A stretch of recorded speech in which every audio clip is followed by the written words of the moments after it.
నిత్య ప్రేమతో నన్ను ప్రేమించెన్, నిత్య ప్రేమతో నన్ను ప్రేమించెన్. We follow the star.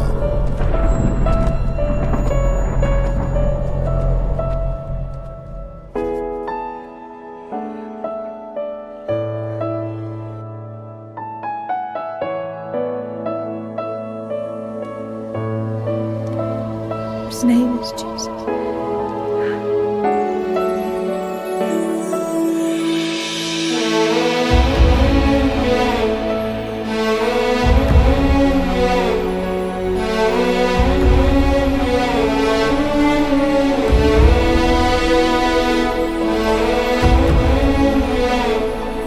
You shall turn the hearts of the fathers to the children, and the heart of the children to their fathers.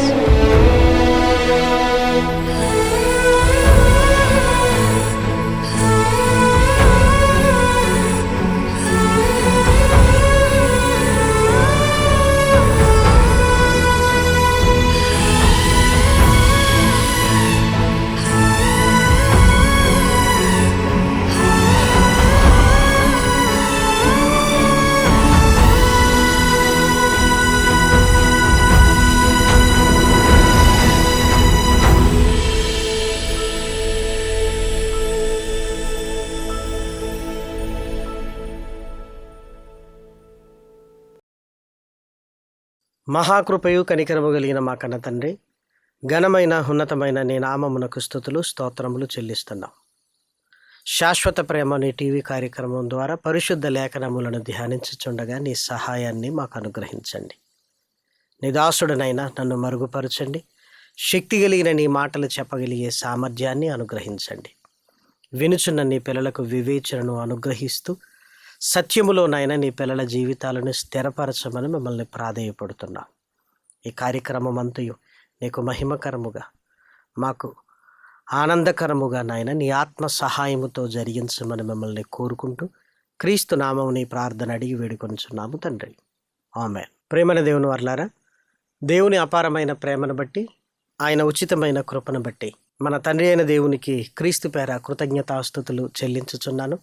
దేవుని పిల్లలైన మీ అందరికీ కూడా క్రీస్తు పేర శుభములు వందనములు తెలియజేస్తూ ఈరోజు కూడా పరిశుద్ధ లేఖనములను మనం అందరము కలిసి ధ్యానిద్దాం.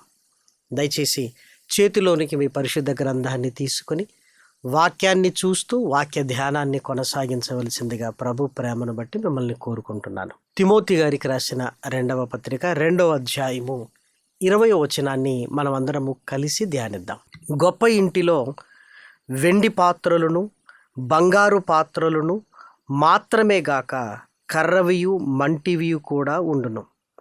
వాటిలో కొన్ని ఘనతకును కొన్ని ఘనహీనతకును వినియోగింపబడును. ఎవడైనను వీటిలో చేరక తన్ను తాను పవిత్రపరుచుకుని ఎడల వాడు పరిశుద్ధపరచబడి యజమానుడు వాడుకొనుటకు అర్హమై ప్రతి సత్కార్యమునకు సిద్ధపరచబడి ఘనత నిమిత్తమైన పాత్రి అయి ఉండును. అపోస్తులుడైన పౌలు గారు తిమోతి గారికి తన 2వ పత్రికను రాస్తూ ఒక చక్కటి విషయాన్ని తిమోతి గారికి తెలియజేస్తున్నట్లుగా మనం చూడగలం. ఒక గొప్ప ఇంటిలో వెండి, బంగారము, కర్ర, మట్టి పాత్రల గురించి మాట్లాడుతూ ఉన్నాడు. పౌలు గారు ఏం చెప్పాలనుకుంటున్నాడు? దేవుని ఉద్దేశం ఈ మాటలో ఏముందో మనం గ్రహించాలి. దేవుని వాక్యాన్ని ధ్యానిస్తున్నప్పుడు మన ఆలోచనలు వేరు, దేవుని ఆలోచనలు వేరు. ఎప్పుడు మనకిష్టమైనట్టుగా లేఖనాలను అర్థం చేసుకోవడానికి మనం ప్రయత్నం చేయకూడదు. దేవుడు ఏ ఉద్దేశముతో ఈ లేఖనాలను తెలియజేస్తున్నాడు అని గ్రహించడానికి మనం ప్రయత్నం చేయాలి. ఆకాశము భూమికి ఎంత ఎత్తుగా ఉన్నదో నా తలంపులు వేరు, మీ తలంపులు వేరు అని దేవుడు సెలవిస్తున్నాడు. కాబట్టి దేవుడు తలంపులలోనికి మనం వెళ్ళగలిగితే వాక్యపు యొక్క విశిష్టత, వాక్యపు మాధుర్యాన్ని మనం అర్థం చేసుకోగలం. మన ఆలోచనల దేవుని ఆలోచనలు ఉండవు. ఇప్పుడు మన ఆలోచన ఏంటి? ఇది చదవగానే ఏమనిపిస్తుంది? గొప్ప ఇంటిలో వెండి బంగారు కర్ర మట్టి పాత్రలుండును అన్నప్పుడు మన ఆలోచన వెండి బంగారు పాత్రలు ఘనతకు, కర్ర మట్టి పాత్రలు ఘనహీనతకు వాడుతాము అనేది మన ఆలోచన. మట్టి పాత్రలు బయట పడతాం, ఇంట్లో వెండి పాత్రలు ఇంట్లో పెట్టించుకుంటాం, బంగారాన్ని బెడ్రూమ్లో బీరువాలలో పెట్టిస్తాం. ఎందుకు కర్ర మట్టి పాత్రలు ఇంటి లోపల ఆవరణంలో బయట పెట్టేశాం? వెండి బంగారు పాత్రలు లోపల పెట్టామంటే దేనిని బట్టి అంటే విలువను బట్టి. బంగారం విలువైంది గనక భద్రంగా కాపాడాలి, వెండి విలువైంది గనక జాగ్రత్తగా చూడాలి. కర్ర మట్టి అవి విలువ తక్కువ గనక పాడైపోయినా పర్వాలేదు, ఏమైపోయినా పర్వాలేదు అన్నట్లుగా మన ఇంట్లో వాటి స్థానం వేరుగా ఉంటుంది. ఇప్పుడు ఈ విషయాన్ని పౌలు గారు తిమోతి గారికి రాస్తూ మనం అనుకుంటున్న ఇదే విషయాన్ని చెప్తున్నాడా? దేవుడు బంగారు వెండి పాత్రలనే ఘనతకు వాడుకొని కర్ర మట్టి పాత్రలను ఘనహీనత కొరకు వాడుతాడు అన్న విషయాన్ని ఏమైనా చెప్తున్నాడా? మనం బంగారు పాత్రలుగా ఉండాలి, వెండి పాత్రలుగా ఉండాలి. ఒకవేళ కర్ర మట్టి పాత్రలుగా ఉంటే దేవుడు వాడుకోడు, ఘనహీనత కొరకు వాడుకుంటాడు అని ఇదే విషయాన్ని దేవుడు చెబుతున్నాడా? దయచేసి మీరు ఆలోచించండి. మన ఆలోచనలు దేవుని ఆలోచనలా ఉండవు. దేవుని ఆలోచనలోనికి మనం వెళ్ళటానికి ప్రయత్నం చేయాలి. మనం ఆలోచిస్తున్నది దేవుడు చెప్పటం లేదు. మరి దేవుడు చెబుతున్నది ఏంటి అని జాగ్రత్తగా లేఖనాలలోనికి వెళ్ళి అర్థం చేసుకోవడానికి మనం ప్రయత్నం చేద్దాం. మనం విలువను బట్టి వాడుకుంటాం. విలువైనది ఘనతకు, విలువ లేనిది ఘనహీనతకు అన్నట్లుగా. కానీ దేవుడు విలువను బట్టి ఆయన వాడుకోవటం కాదు. మరి దేవుడు దేనిని బట్టి వాడుకుంటాడు అని జాగ్రత్తగా మనం ఆలోచించగలిగితే మరలా లేఖనాలలోనికి రండి. తిమోతి గారికి రాసిన 2వ పత్రిక 2వ అధ్యాయము 20వ వచనం. గొప్ప ఇంటిలో వెండి పాత్రలను బంగారు పాత్రలను మాత్రమే గాక కర్రవియు మట్టివియు కూడా ఉండును. వాటిలో కొన్ని ఘనతకును కొన్ని ఘనహీనతకును వినియోగింపబడును. ఇప్పుడు దేవుడు విలువను బట్టి చూడటం లేదు. మరి దేవుడు వాడుకోవాలన్నప్పుడు అర్హత ఏంటి అని ఆలోచించగలిగితే పరిశుద్ధత అని లేఖనాలలో వ్రాయబడింది. ఇప్పుడు చూడండి 21వ వచనం. ఎవడైనను వీటిలో చేరక తన్ను తాను పవిత్రపరుచుకొనిన ఎడల వాడు పరిశుద్ధపరచబడి యజమానుడు వాడుకొనుటకు అర్హమై ప్రతి సత్కార్యమునకు సిద్ధపరచబడి ఘనత నిమిత్తమైన పాత్రయై ఉండును. ఇక్కడ దేవుడు ఏ పాత్రను వాడుకుంటాడు, విలువను బట్టి వాడుకుంటాడు అని చెప్పట్లేదు ఆయన. మరి దేవుడు దేనిని వాడుకుంటాడు అంటే ఆయన పరిశుద్ధతను బట్టి వాడుకుంటాడు. మనం విలువను బట్టి ఆలోచిస్తుంటాం, దేవుడు పరిశుద్ధతను బట్టి ఆలోచిస్తాడు. వెండి పాత్ర పరిశుద్ధంగా ఉందా, మట్టి పాత్ర పరిశుద్ధంగా ఉందా, లేదా కర్ర పాత్ర పరిశుద్ధంగా ఉందా, బంగారు పాత్ర పరిశుద్ధంగా ఉందా అని దేవుడు గమనిస్తాడు. అంటే దేవుడు చూసేది పరిశుద్ధత తప్ప పాత్ర విలువను బట్టి కాదు. ఇప్పుడు దేవుని ఆలోచన ప్రకారంగా మనం ఆలోచన చేస్తే పేపర్ ప్లేట్ ఉంది, స్టీల్ ప్లేట్ ఉంది, వెండి ప్లేట్ ఉంది, బంగారు ప్లేట్ ఉంది. బంగారు ప్లేటు భయంకరంగా డర్టీగా ఉంది, వెండి ప్లేట్ కూడా డర్టీగా ఉంది, కర్ర పాత్ర డర్టీగా ఉంది, పేపర్ ప్లేట్ మాత్రమే నీట్గా ఉంది. ఇప్పుడు భోజనానికి మీరు దేన్ని వాడుకుంటారు? కడిగే సమయం లేదు, దేన్ని వాడుకుంటారు? పేపర్ ప్లేట్ను వాడుకుంటాడు. మరి విలువైనవి ఉన్న తర్వాత దీన్ని ఎందుకు వాడుకున్నారు మీరు అంటే విలువగా ఉన్నప్పటికీ అవి డర్టీగా మురికిగా ఉన్నాయి. ఇది విలువ తక్కువైనా ఇది శుభ్రంగా ఉంది కనుక దీన్ని వాడుకోవడానికి మీరు ఇష్టపడతారు. ఇందాక విలువను బట్టి ఆలోచించాం, ఇప్పుడు పరిశుభ్రతను బట్టి ఆలోచిస్తే ఇదిగో ఈ పేపర్ ప్లేటే నీట్గా ఉంది కనుక దీన్నే వాడుకుందాము అనుకుంటాం. ఒకవేళ పేపర్ ప్లేట్ నీట్గా ఉంది, మిగిలినవన్నీ డర్టీగా ఉందనుకోండి, మనం దీనివైపే మొగ్గు చూస్తాం, అప్పుడు విలువను మనం చూడము. పేపర్ ప్లేట్ డర్టీగా ఉంది, కర్ర ప్లేట్ నీట్గా ఉందనుకోండి, భోజనానికి దీన్నే వాడుకుంటాం. దేవుడు కూడా ఆయన ఆలోచన ఏంటో తెలుసా? నువ్వు బంగారమని నేను నిన్ను వాడుకోను, నువ్వు వెండి అని నిన్ను వాడుకోను, నువ్వు కర్ర మట్టి అని నిన్ను తృణీకరించను. ఎవరైతే పరిశుద్ధంగా ఉంటారో నేను వారిని వాడుకుంటాను అని 4 రకాల పాత్రలను మన కళ్ళ ముందు పెట్టాడు. ఎందుకంటే మనుషుల మనస్తత్వాలు ఏంటంటే, నేను వెండి, దేవుడు నన్నే వాడుకుంటాడు అని కొంతమంది, నేను బంగారాన్ని, నాకు తలాంతులు ఉంటాయి, నన్నే దేవుడు ఖచ్చితంగా వాడుకుంటాడని మరికొద్దిమంది నేను కర్ర, నేను మట్టి వాడను, దేవుడు నన్నేం వాడుకుంటాడులే అనుకుంటుంటారు. కానీ దేవుడు ఎవరు పరిశుద్ధముగా ఉన్నారు, పవిత్రంగా ఉన్నారు చూస్తున్నాడు. ఒక కర్ర పాత్రగా నువ్వు పరిశుద్ధంగా ఉంటే నిన్నే వాడుకుంటాడు. ఒక మట్టి పాత్రను అనుకుని నన్ను దేవుడు వాడుకోడు అన్న ఆలోచనలో నువ్వు ఉంటూ నువ్వు పరిశుద్ధంగా ఉన్నావు అనుకోండి, దేవుడికి నువ్వే కావాలి. మరి బంగారము, పరిశుద్ధమైన జీవితం లేకపోతే దేవుడు వాడుకోడు. ఒకవేళ వెండి, పరిశుద్ధమైన జీవితంలో లేకపోతే ఆయన వాడుకోడు. చూసారా? మనం విలువను బట్టి వాడుకుంటాం, దేవుడు పరిశుద్ధతను బట్టి వాడుకుంటారు. ఈరోజు చాలామంది దేవుడు నన్ను వాడుకోవాలి అన్న ఆలోచన కలిగి ఉంటారు, కానీ దేవుడు నిన్ను వాడుకోవటానికి అర్హమైన స్థితి ఏంటో తెలుసా? నీలో పరిశుద్ధత. ఆ పరిశుద్ధత లేకపోతే దేవుడు వాడుకోడు.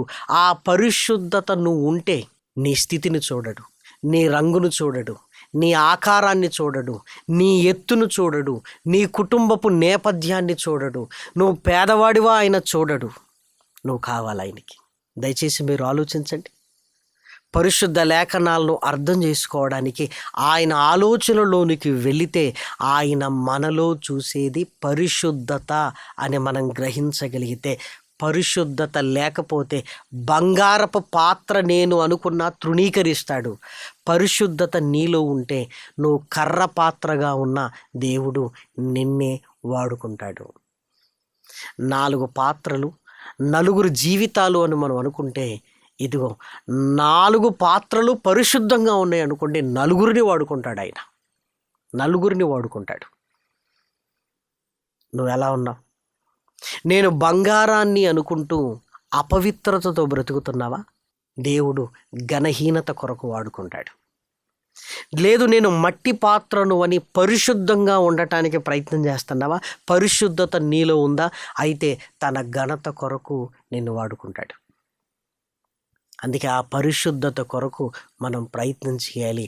పౌలు గారు తిమోతి గారికి రాస్తూ అదే విషయాన్ని చెప్తున్నాడు. చూడండి, ఇప్పుడు అపోస్తలుడైన పౌలు గారు తిమోతి గారికి రాసిన 2వ పత్రిక 2వ అధ్యాయము 22వ వచనం, నీవు యవనేచ్ఛల నుండి పారిపొమ్ము, పవిత్ర హృదయులై ప్రభువునకు ప్రార్థన చేయు వారితో కూడా నీతిని, విశ్వాసమును, ప్రేమను, సమాధానమును వెంటాడుము.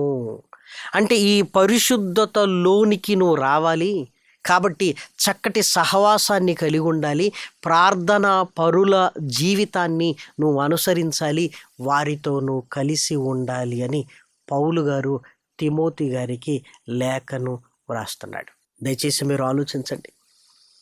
పరిశుద్ధమైన పాత్రగా నీవు నేను ఉండగలిగితే దేవుడు ఖచ్చితంగా మనల్ని వాడుకుంటాడు. ఆ పరిశుద్ధత మనలోనికి ఎప్పుడు వస్తుంది? ముందుగా యేసుక్రీస్తు రక్తములో కడగబడి పాపములో నుంచి పవిత్ర స్థితిలోనికి రావాలి, విమోచన జరగాలి. విమోచన జరిగిన తర్వాత మరలా పాపములో పడకుండా వాక్యాన్ని మన హృదయములో ఉంచుకోవాలి. వాక్యాన్ని హృదయములో ఉంచుకుంటే పాపము మనము చెయ్యము.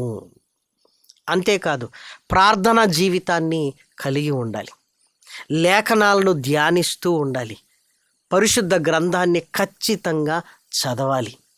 అంతేకాదు, సంఘ సహవాసానికి వెళ్ళాలి, ఆత్మీయులతో కూడా ఉండాలి. లోకముతో ఉంటే లోకపు స్నేహము మరలా లోకం వైపుకు మనల్ని తీసుకొని వెళుతుంది. ప్రార్థనా జీవితము లేకపోయినా, వాక్య పఠనము లేకపోయినా, సంఘ సహవాసము లేకపోయినా, ప్రభు బల్లలో మనం చెయ్యి వేయకపోయినా మరలా లోకములోనికి మనం వెళ్ళిపోతాం. మరలా పాపము మనలోనికి వచ్చినప్పుడు దేవుడు మనల్ని వాడుకుంటాడా తన ఘనత కొరకు? దయచేసి మీరు ఆలోచించండి. పౌలు గారు తిమోతి గారికి రాస్తూ, తిమోతి, దేవుడు వాడుకునే అర్హమైన పాత్రగా నీ ఉండాలి. ఆ పాత్రకు ఉండవలసిన అర్హత పరిశుద్ధత. కాబట్టి నీలో పరిశుద్ధత కలిగి ఉంటే ఖచ్చితంగా దేవుడు నిన్ను వాడుకుంటాడు. ఆ పరిశుద్ధత లేకపోతే ఘనహీనత కొరకు వాడుతాడు ఆయన. జాగ్రత్త అని పౌలు గారు తిమోతి గారిని హెచ్చరిస్తున్నాడు. ఏ సందర్భంలో చెబుతున్నాడో ఇప్పుడు చూద్దామా? తిమోతి గారికి రాసిన 2వ పత్రిక 2వ అధ్యాయము 16-17 వచనాలను దయచేసి చూడండి. అపవిత్రమైన వట్టి మాటలకు విముఖుడవై ఉండుము. అట్టి మాటలాడువారు మరి ఎక్కువగా భక్తిహీనులగుదురు. కొరుకు పుండు ప్రాకినట్టు వారి మాటలు ప్రాకును. వారిలో హుమెనైను ఫిలేతును ఉన్నారు. వారు పునరుత్థానము గతించినని చెప్పుచు సత్యము విషయము తప్పిపోయి కొందరి విశ్వాసమును చెరుపుచున్నారు. ఇక్కడ ఇద్దరి ప్రస్తావన పౌలు గారు తీసుకొని వస్తున్నారు. హుమెనయును ఫిలేతు. వీళ్ళ ప్రారంభం ఏంటో తెలుసా? యేసుక్రీస్తు మరణ సమాధి పునరుత్థానములను విశ్వసించి పరిశుద్ధ స్థితిలో ఉన్నవారే దేవుడు తన పని కొరకు ఘనత కొరకు వాడుకున్నవారే. కానీ తర్వాత ఏం జరిగింది? ఆ పరిశుద్ధత పోయింది. ఎందుకు పోయింది? కొరుకు పుండు ప్రాకినట్టుగా వారి మాటలు ప్రాకును. వాక్యములో ఉండవలసిన వీరు లోకపు మాటలతో నెమ్మదిగా లోకములోనికి కలిసిపోయినట్లుగా పవిత్రత వారి హృదయములో లేకుండా పోయింది. కొరుకు పుండు మాటలు ప్రాకినట్లుగా వారి మాటలు ప్రాకును. సత్యం విషయం తప్పిపోయారు. తప్పిపోయిన వీరు కొందరి విశ్వాసమును చెరుపుతున్నారు. ముందు ఎలా వాడబడ్డారు, తర్వాత ఎలా వాడబడుతున్నారు చూడండి. ముందు అనేకులను విశ్వాసములోనికి తీసుకొని రావటానికి వాడబడిన వీరు ఇప్పుడు కొందరి విశ్వాసమును చెరుపుతున్నారు. అంటే విశ్వాసములో ఉన్నవారిని చెరిపే స్థితిలోనికి వాళ్ళు వచ్చారు. ఎందుకు? పవిత్రత వారి హృదయములో నుంచి పోయింది. పవిత్రంగా ఉన్నప్పుడు ఘనత నిమిత్తము వాడబడ్డారు. పవిత్రత పోయినప్పుడు ఘనహీనంగా వాడబడుతున్న సందర్భాన్ని మనం చూస్తున్నాం. దేవుని వాక్యము వారి హృదయములో ఉన్నప్పుడు వారు బాగున్నారు విశ్వాసముతో.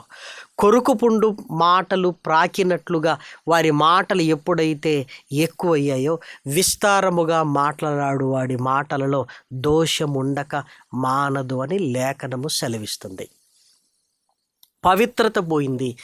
ఘనహీనత కొరకు వాడబడుతున్నట్లుగా కొందరి విశ్వాసమును చెరుపుతున్నట్లుగా మనం చూస్తున్నాం. అలాని ఈ ఇద్దరు మారలేదు. కానీ ఏం మారింది? వారి హృదయంలో పరిశుద్ధత పోయింది. పరిశుద్ధంగా ఉన్నప్పుడు ఘనత కొరకు వాడబడ్డారు. పరిశుద్ధత వారిలో నుంచి పోయినప్పుడు ఘనహీనత కొరకు విశ్వాసాన్ని చెరిపేవారుగా వాడబడుతున్నాడంటే మీరు ఆలోచించండి. కాబట్టి తిమోతి, నువ్వు జాగ్రత్తగా ఉండాలి. పరిశుద్ధత నీలో ఉంటే నువ్వెవరివైనా సరే దేవుడు ఘనత కొరకు వాడతాడు. పరిశుద్ధత లేకపోతే నువ్వెవరివైనా సరే ఘనహీనత కొరకు వాడతాడు. కాబట్టి నీ భక్తి జీవితాన్ని పదిలపరుచుకోవాలి. పట్టుదలగా దేవుని కొరకు బ్రతకాలి అని పౌలు గారు తిమోతి గారికి సెలవిస్తున్నాడు. ఇప్పుడు తిమోతి గారి నేపథ్యం ఏంటో కాస్త మనం ముందుకు వెళ్ళి చూడగలిగితే అపోస్తల కార్యములు 16వ అధ్యాయం 1వ వచనం. పౌలు దెర్బేకును లుస్త్రాకును వచ్చెను. అక్కడ తిమోతి అను ఒక శిష్యుడు ఉండెను. అతడు విశ్వసించిన ఒక యూదురాలి కుమారుడు. అతని తండ్రి గ్రీసు దేశస్థుడు. తల్లి యూదురాలు, తండ్రి గ్రీసు దేశస్థుడు. పౌలు గారు యేసుక్రీస్తును గురించిన చెప్పిన సువార్తను విని తన హృదయాన్ని క్రీస్తు వైపుకు మళ్లించుకున్నాడు. ఇప్పుడు మీరు ఆలోచించండి. నా తల్లి యూదురాలు గనుక దేవుడు నన్ను ఖచ్చితంగా వాడుకుంటాడు అనుకునే అవకాశం ఉంది. తన తండ్రి గ్రీసు దేశస్థుడు గనుక నేను నా తండ్రి నేపథ్యాన్ని బట్టి దేవుడు నన్నేం వాడుకుంటాడులే అనుకునే అవకాశం కూడా ఉంది. కానీ నువ్వు గ్రీసు దేశస్థుడువా, నీ తల్లి యూదురాలా, నీ తండ్రి ఇదా, ఇది ముఖ్యమైనది కానే కాదు. కానీ మనుషులకి ఇవే ముఖ్యం. ప్రాంతాలు, కులాలు, మతాలు.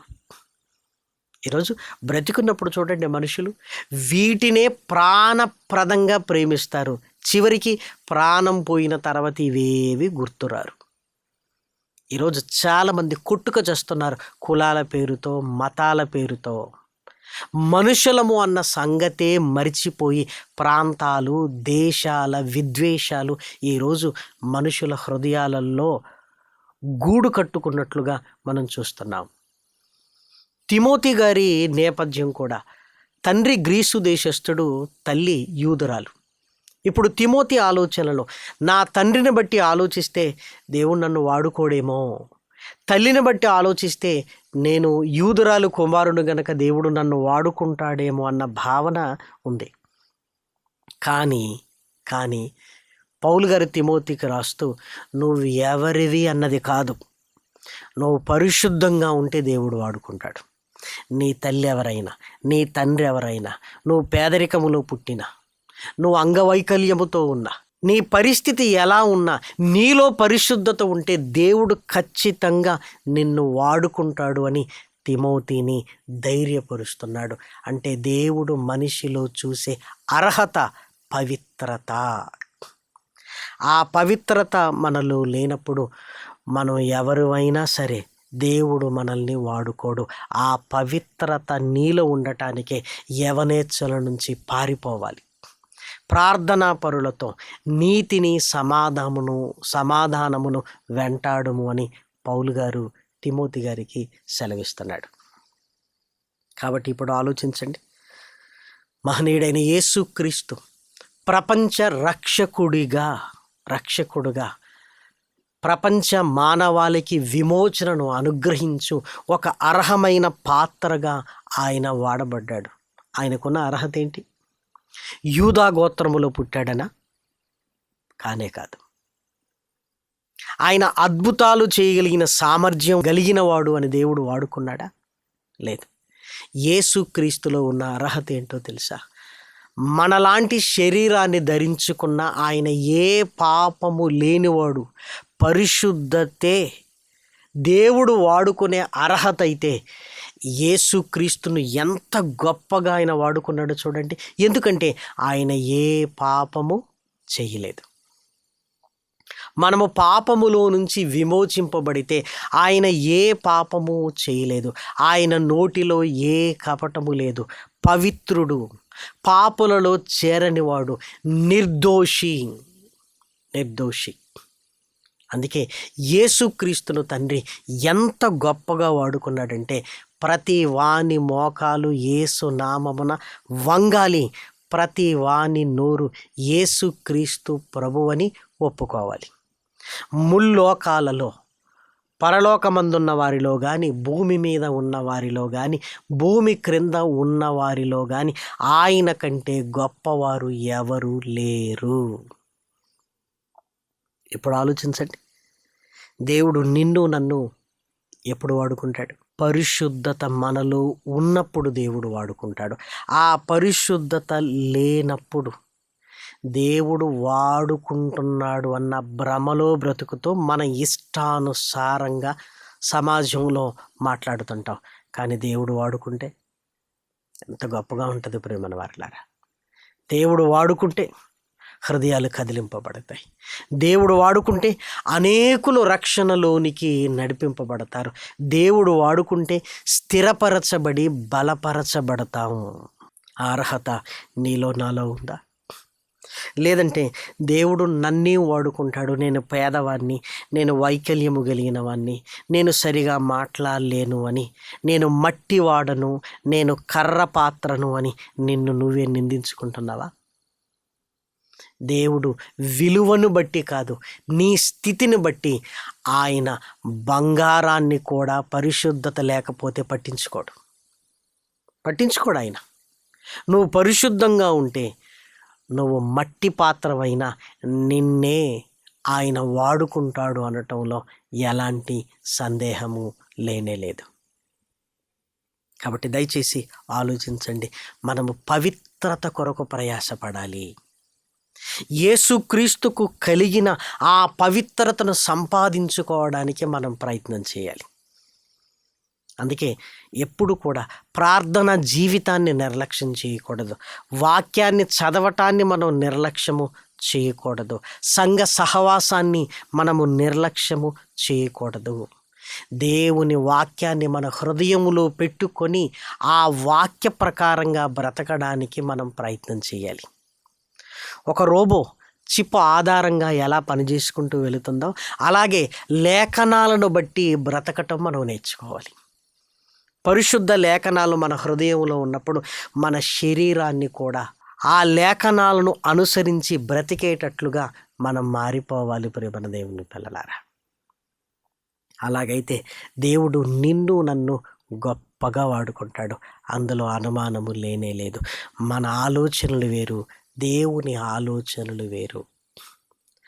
ఆకాశము భూమికి ఎంత ఉన్నతంగా ఉందో, ఎంత దూరంలో ఉన్నావో దేవుని ఆలోచనలు కూడా అలాంటివే. దయచేసి హుమెనై ఫిలీతులు ఎలా వాడబడ్డారో, ఎలా తరువాత పరిస్థితులు మారిపోయి మరలా ఎలా వాడబడుతున్నారో మనం చూసాం. కాబట్టి తిమోతి గారికి మాత్రమే కాదు, దేవుడు మనల్ని హెచ్చరిస్తున్నాడు. కాబట్టి రక్షణను పొందుకొని, మారు మనస్సును పొందుకొని, దేవుని వాక్యాన్ని హృదయములో పెట్టుకొని పరిశుద్ధత కలిగి ఉంటే ఆయన నిన్ను నన్ను ఖచ్చితంగా వాడుకుంటాడు. దేవుడు వాడుకోవడానికి మనలో చూసే అర్హతే పరిశుద్ధత. కాబట్టి అట్టి పరిశుద్ధతను మనం అందరము కలిగి ఉండాలి అని దేవుని ప్రేమను బట్టి మిమ్మల్ని అందరినీ కోరుకుంటూ ఈ మాటలు నేను ముగిస్తున్నాను. ప్రార్థన చేసుకుందాం. మహాకృపయు కనికరము కలిగిన మా కన్న తండ్రి, ఘనమైన ఉన్నతమైన నీ నామమునకు స్తుతులు స్తోత్రములు చెల్లిస్తున్నాం. శాశ్వత ప్రేమ ఈ కార్యక్రమాన్ని నాయన బలపరచండి, ముందుకు తీసుకుని వెళ్ళండి. విత్తబడిన వాక్యము నాయన నీ పిల్లల హృదయాలలోనైనా తండ్రి పట్టుదలను కలిగి నీ కొరకు బ్రతకగలిగే స్థిరత్వాన్ని నాయన అనుగ్రహించండి. నీతో సహవాసము కలిగి ఉండగలిగే భాగ్యాన్ని ఇవ్వండి.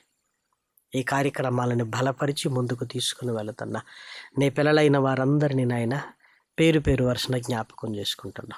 కష్టములోను, నష్టములోను, ఆనందములోను, సంతోషములోను నాయన తండ్రి వారి చేతుల కష్టమును నాయన ఈ కార్యక్రమాన్ని ప్రోత్సహించడానికి నాయన ఇస్తుండగా నాయన దీవెనలతో నాయన నింపండి.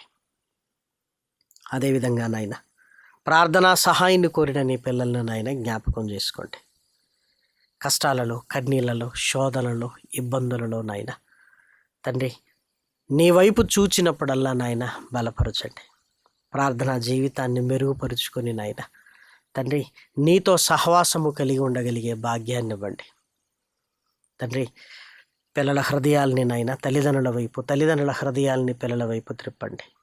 ఈ అంత్య దినాలలో నాయన మెలుకోగలిగి నీ కొరకు బ్రతకగలిగే భాగ్యాన్ని ఇవ్వమని మిమ్మల్ని కోరుకుంటూ ఘనత, మహిమ, ప్రభావములైనా మీకే ఆరోపిస్తూ హృదయపూర్వకంగా కృతజ్ఞతాస్తుతులు చెల్లిస్తూ క్రీస్తు నామం నీ ప్రార్థన అడిగి వేడుకొనుచున్నాము తండ్రి, ఆమేన్. పరమ తండ్రి అయిన దేవుని ప్రేమయు, కుమారుడైన యేసు క్రీస్తు కృపయు, పరిశుద్ధాత్మ యొక్క అన్యోన్యమైన సహవాసము ఇప్పుడును ఎల్లప్పుడూ సదాకాలము మనందరికీ తోడయుండును గాక. ఆమేన్. స్వార్థం లేనిది ప్రేమ, అన్నీ ఓర్చును ప్రేమ, గంగం లేనిది ప్రేమ, అపకారమునే మరచును ప్రేమ, ఉప్పొంగని గుణమే ప్రేమ, కోపం నిలుపదు ప్రేమ, అన్నీ తాడును ప్రేమ, మత్సరమే పడనిది ప్రేమ, దయనే చూపును ప్రేమ, గరికే చేచును ప్రేమ, సహనం చూపును ప్రేమ, వివీక్షణతో నిలుచును ప్రేమ.